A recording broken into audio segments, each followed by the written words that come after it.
as entrepreneurs, we got to be extremely careful because it comes our way. You want more money, more problems. Like, be careful what you wish for because it's going to come your way. And if you don't know how to you manage your stress, you don't know how to really take into account your own individual connection and self-awareness, you're going to struggle day in and day out. You know, I believe that's wholeheartedly true. Like, fast doesn't last. I feel that fast success does a big stroke to your ego where you're like, fuck yeah, I did it. You know what I mean? But then your life comes back crumbling down because you don't know how to handle it. You don't know how to manage it. You know what I mean? And all your emotions all fucked up because things aren't working out like it was at some point or whatever. Right. You know what I mean? And then you just can't fucking handle it, you know? So I probably would be one of those people, though. I'm gonna be honest, because nothing has ever come easy to me. Nothing. Everything's always been hard. Hey, welcome to the BeMoHappy Show, the podcast that's all about boosting your happiness and helping you navigate life's challenges. I'm your host, Morris Chaisson, and I'm excited that you're here and being a part of this new season, Resilience Revolution. We'll be deep diving into the power of resilience, the ability to bounce back from setbacks, adapt to change, and thrive in the face of adversity. It's time to embrace challenges as opportunities for growth and unlock your inner strength. We will be joined by experts, thought leaders, and everyday heroes who have faced life's curveballs head on and came out stronger. Together, we'll explore practical strategies, share inspiring stories, and equip you with tools not just to survive, but to thrive in the midst of life's storms. So whether you're going through a tough time, seeking personal growth, or just looking for a daily dose of inspiration, join us in Resilience Revolution. Get ready for a season of empowerment, insight, and a whole lot of joy. This is the BeMoHappy Show. The Resilience Revolution starts now. Okay, so Mo, first of all, thank you for having me here. I really appreciate the space to come onto your platform. And I'm so thankful to LinkedIn and then IG for connecting us. I think that we always connect with the people we need to connect with at the times of our lives and phases to learn, grow, and expand and just expand that field force of energy. So I'm really happy to connect and to finally get an episode going. I know we've done lives on IG, but this is really, this is awesome for me. I love podcasting. I am Lillian Hernandez, and I used to be like, oh, I'm this or I'm just that, but I'm multifaceted. So to narrow it down, author, podcast host, life coach, Reiki healer, million certifications, former educator in public school systems, mother, wife, above all human. And guess what? Now I'm a YouTuber. So what? Yes. Wish me luck. I'll be in the kitchen cooking up some stuff, some stories, some recipes, and just spreading the love across the screens. So I'm excited for that. And I'm excited to be here today. That's so cool, man. So you're doing a cooking channel on YouTube. Yes, Lillian's Kitchen. I didn't realize you was a Reiki healer. Why did I not know that? There's so many things I don't promote. I'm telling you, there's so many things that I do. And I was not like proud of that because people will assume you're all over the place. You do too much. Like, what do you mean? You have this, and that. Like, what do you mean you can, like, I'm an ordained minister. It's so many things, right? And I do it for so many reasons. Before I went on the journey, I got all these degrees and certifications so that I would feel more worthy. Once I got into the field of healing, I did it to just expand and grow all the potential we have because we're so abundant. Why should I live 40, 50 years in one specific career or whatever and then be like, dang, I should have done more? No, like I have the energy, the health, and the ability to exercise and try new skills in my life. Why not? So that's me in a nutshell. Hey, look, I'm with you 110%. Like, I like to call myself doer to explorer sometimes because I love doing other shit, learning new stuff, and why not? like, exactly, man. The whole purpose of spirit is for growth and expansion, you know. Yes. So go for it. You know, learn everything you could, and you know, you just never know where you're gonna go, where you're gonna end up. You know, with all those Exactly. all those different all that different education that you have, you know, like you could be on freaking Gordon Ramsay's show next year, you know what I mean? You just you Listen, never listen, maybe you're manifesting. So, hey, you never know. You How never cool would know, that be, right? right? You're like, oh, Yeah, yeah. I know her. Lillian, what? Yeah. Shit, I'd be in the Yeah. audience cheering you on. Yay. You know, it's cool. Like I love how you remember the time that we went live on Instagram together. I thought that was real cool for both of us because I think both of us was kind of like, fuck them lives. We don't like the lives, you know what I mean? But it got Yeah, us both out of that it's comfort zone in a true. sense, you know. Yeah, So I absolutely. appreciate I you think for we that. titled it like getting uncomfortable, or like something about getting uncomfortable, like on Introverts, the yes, screen for introverts. Yeah. And I'm like, yeah. that's so me. Like, oh, I can be the biggest extrovert in a very safe and, like, I guess, controlled environments where I kind of know everybody, or I kind of feel like, okay, I've been here a while. I kind of scouted the place. I'm good. And then I'm like, woo. But I walk in, it's not that I walk in with my head down, but I'm like, okay, what's going on? That person's over there. They got a blue shirt. Like I'm doing some kind of investigation, and I got to tell the story later. Like, I don't know. Like It if is. someone comes in and they're like, "So, who was there?" They were about 5'9". They had short hair up to here. Like, why do I have to know that? I don't know. But That's so funny. super introverted, but very observant. So yeah, it's tough to be the one that's being observed. Yeah, yeah. You feel whenever you walk into a place that like just automatically you're able to like read the energy and just read so much, and it just happens in the instant. You're like, oh, like you just know it, like, Oh and it's yeah, like it's oh yeah. wild, you know? Yeah, Since I was a that's little girl, even if somebody tells me, "Oh, we're gonna go to so and so place," I get a vibe where it's like, "Don't go," or "If you go, like you're gonna be this and that," or "Oh, that's gonna be great, go." Like I get this kind of talk, this voice that tells me like you should or you shouldn't. So since I was a little girl, I had that feeling. Like if somebody said we should do this, I'd be like, off the bat, like I'm a flake on you. Like I'm not going. I'm a huge flaker. Like I'll be at that, and I won't give you a reason either. It's like I'm not going. I can't go. That's it. Mhm. Yeah. You know, I was at one of my buddy's house a few weeks ago, and him and his one of his other friends were talking about going to the club, and me, the introvert, the only introvert, my insides was like, fuck, I don't want to go. How am I going to get out of this? I just want to tell them, no, I'm not going. Like, this is not for me, because they were talking about like what they're going to do at the club. We're going to be here. We're going to be doing this. And me, my insides like, oh, fuck, I do not want to go. I do not want to go. Trouble.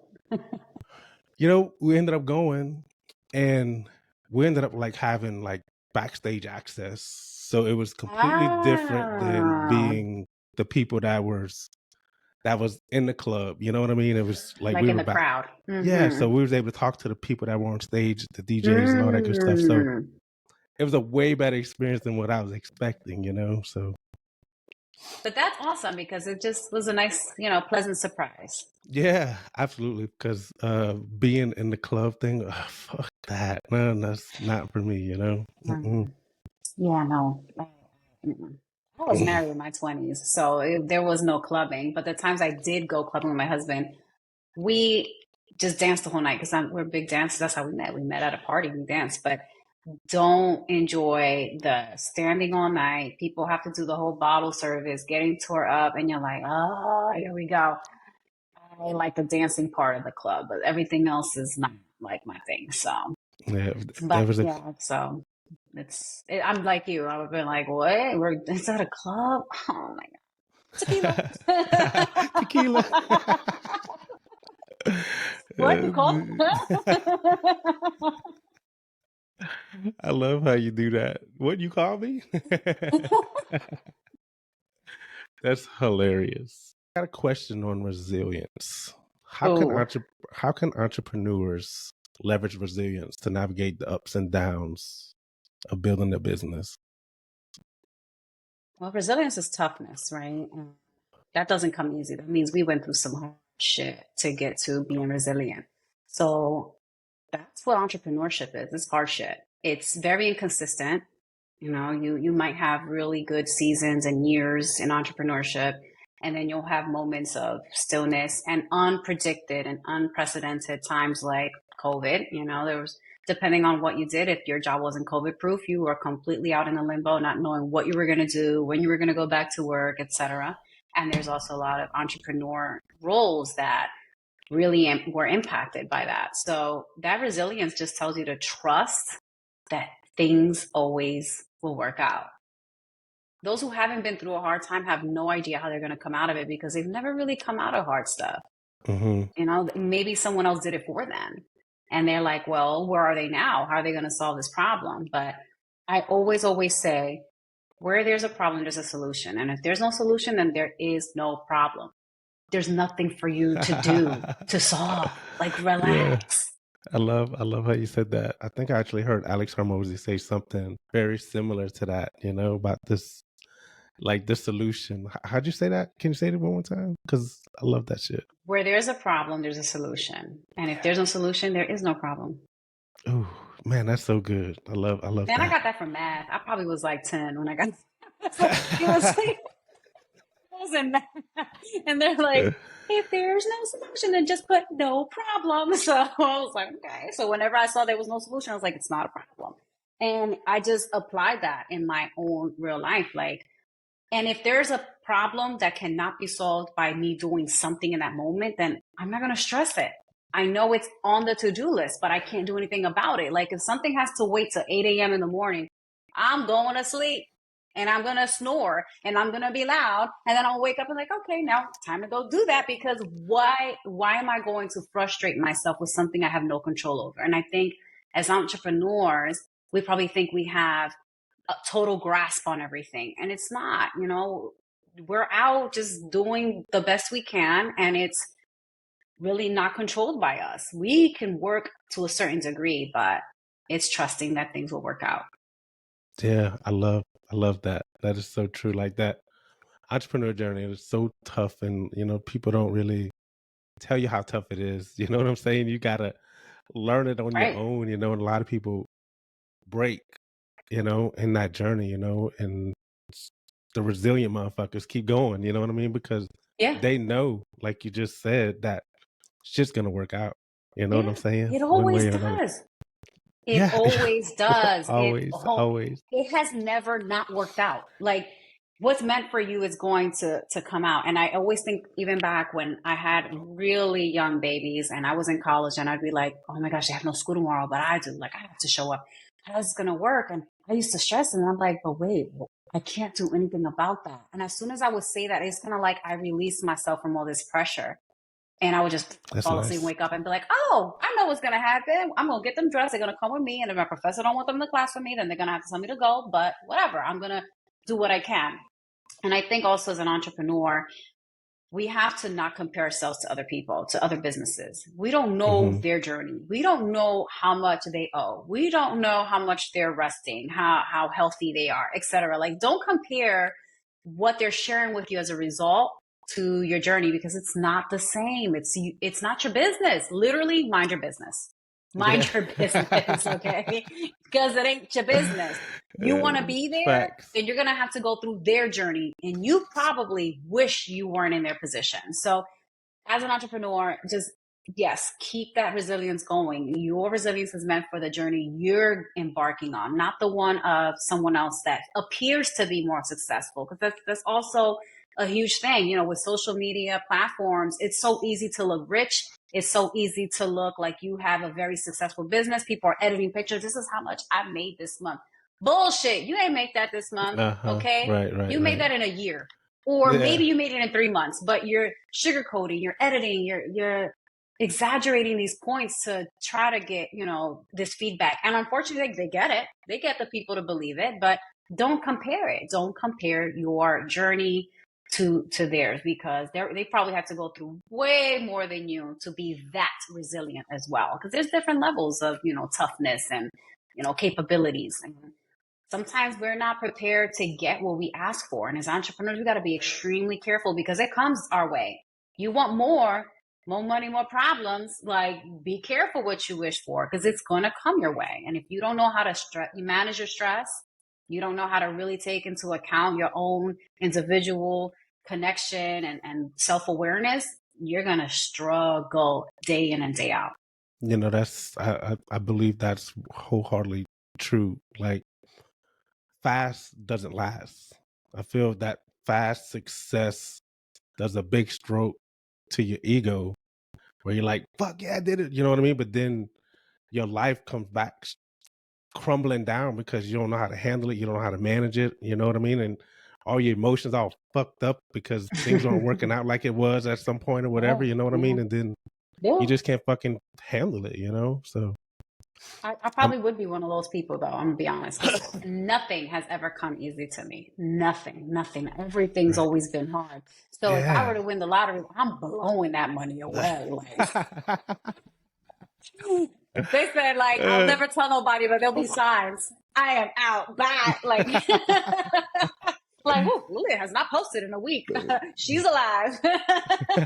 She's alive and well.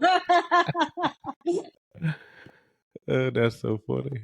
It's so funny. You know, I swear, I think,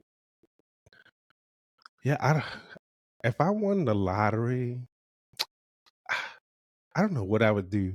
Like, truly, as far as social media and all that stuff, because I really don't like social media. Like, especially like just what I've been seeing the past month or so. Like, I just don't like it, you know? Like, I hear you. Yeah. I like genuine connections and all that good stuff, but yeah, just the fake stuff. Yeah. I don't like it. Well, everybody got their taxes, right? They're getting their taxes, so everybody's flaunting right now. But you're like, where was that energy for the first week of January? I don't know, but but I say that oh yeah, if I would have won the lottery, I just keep living my life the same way, and yeah, okay, when that money hits the account. Man, can't tell me nothing. That car that I couldn't get in whatever year, I'll probably get that same model from that year because that's what I always wanted. It's life, and I think that when you've been so tough for so long and so resilient for so long, sometimes you're just like, fuck it. Because there's so many people that are doing so well. Because that's the thing sometimes.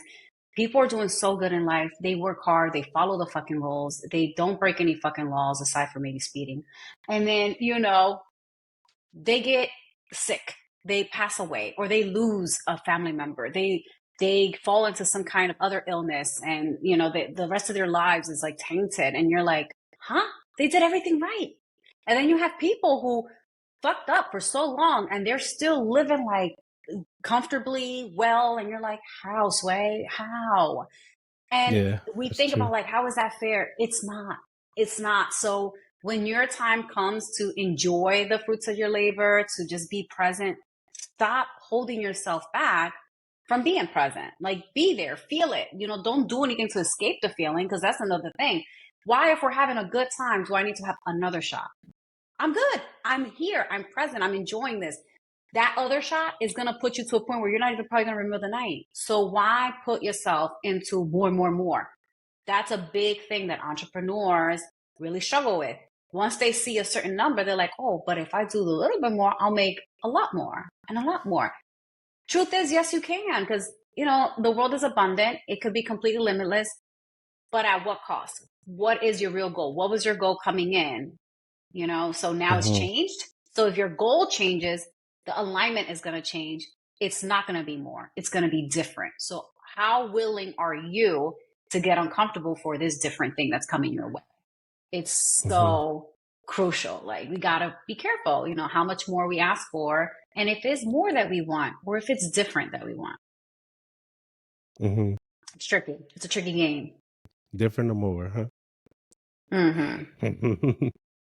More of what?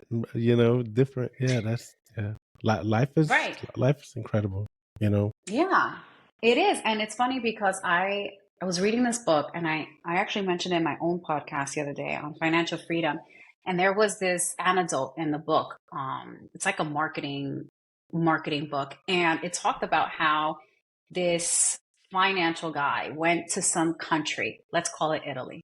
And he sees that this fisherman comes in every day with a bunch of fish, and he's selling it to like a broker, let's say a third party. and he gets paid for it. And then he's like, that's it. He's done for the day. He has the rest of his day to spend it with his wife, his children, in the community, in the village, eating well, spending all this quality time with his loved ones.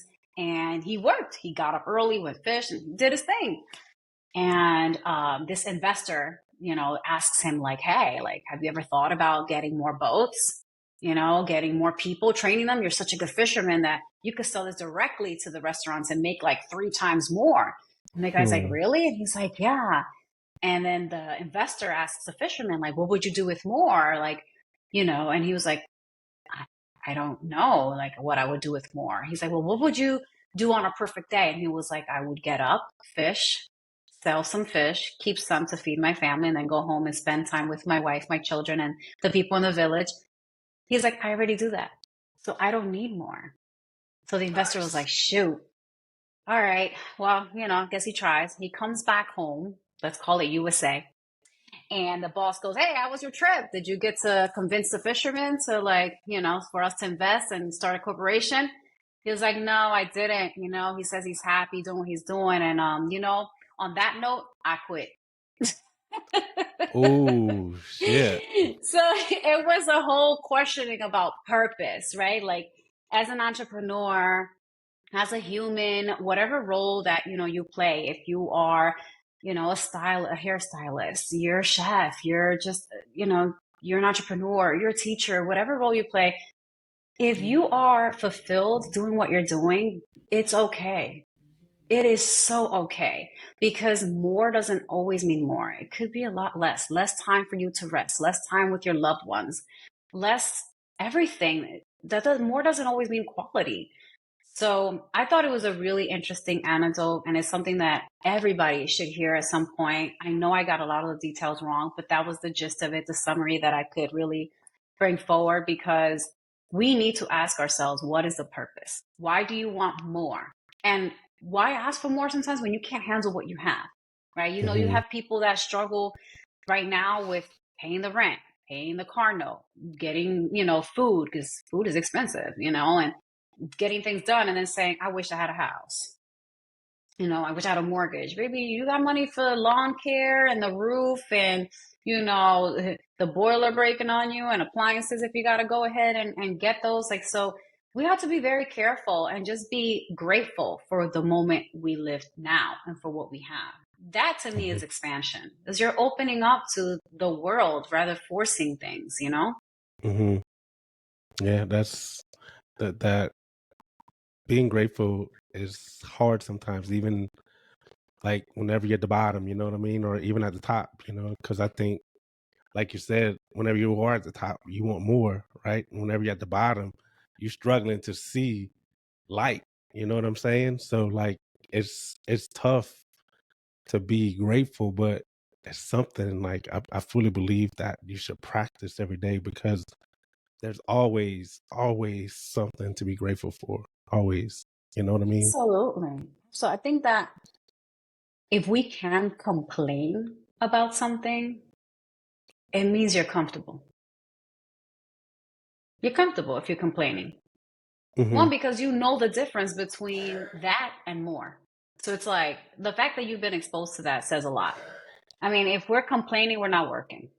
And I think that it's all about energy, right? And if we really apply that energy where it really belongs, and we mind our business literally and figuratively, we'd be good. Because again, we're comparing ourselves to other people. You mentioned you're not a big fan of social media. I have always loved social media because I'm a big observer of behaviors and people, and I'm like, they're really different, and on each app they're different. I'm like, how are you so different on IG than on Facebook?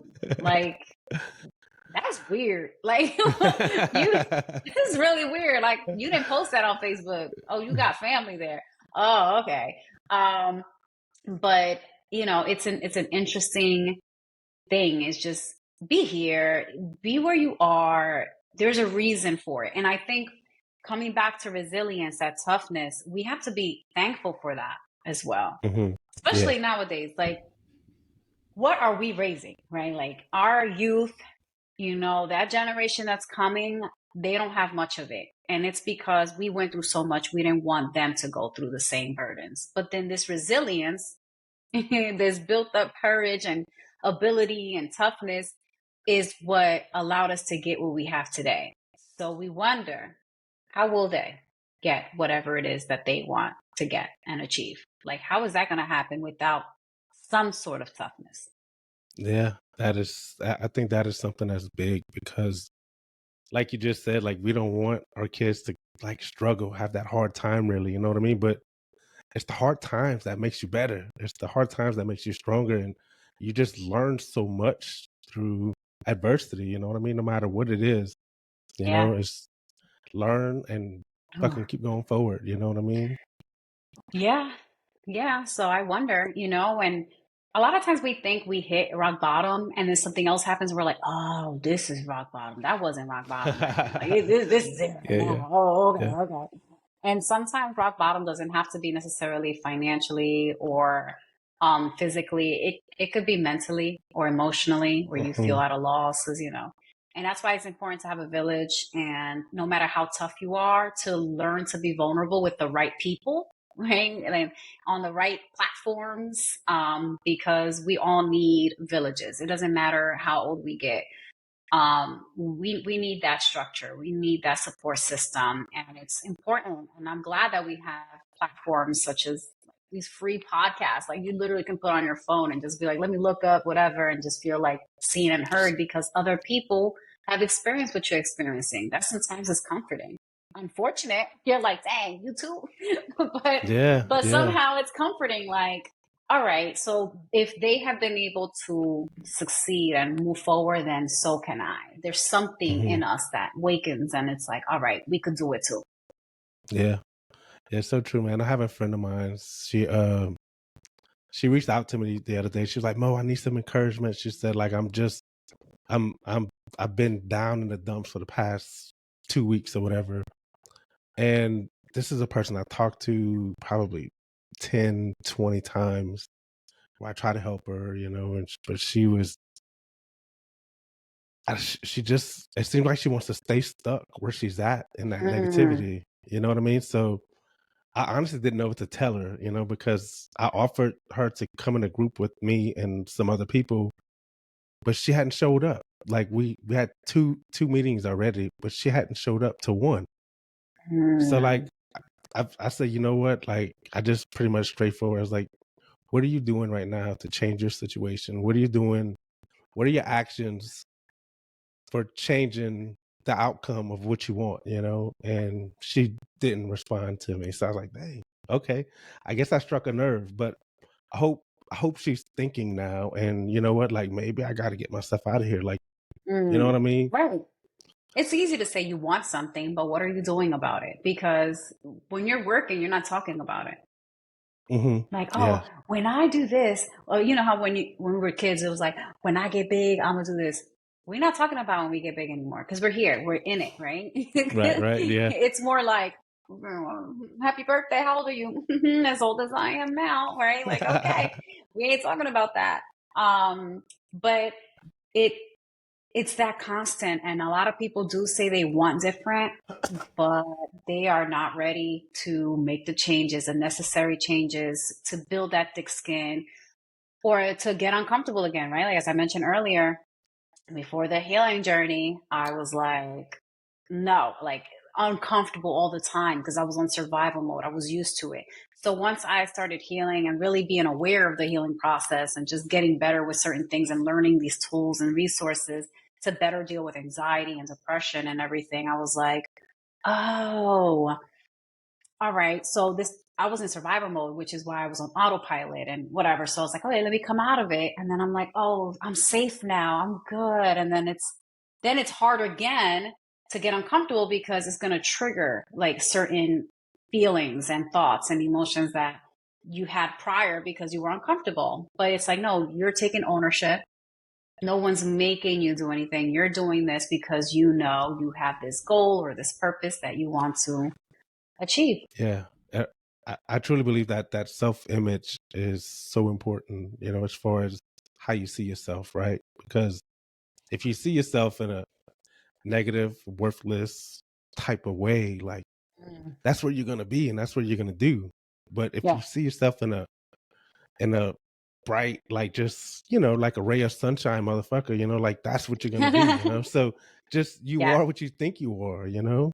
Yeah. Well, yeah, that inner work is important, right? Okay, so what? You're What? tough, you're resilient, but that doesn't mean you always have to be that way. Like you learned the skills, the necessary skills to overcome hardship, Hmm.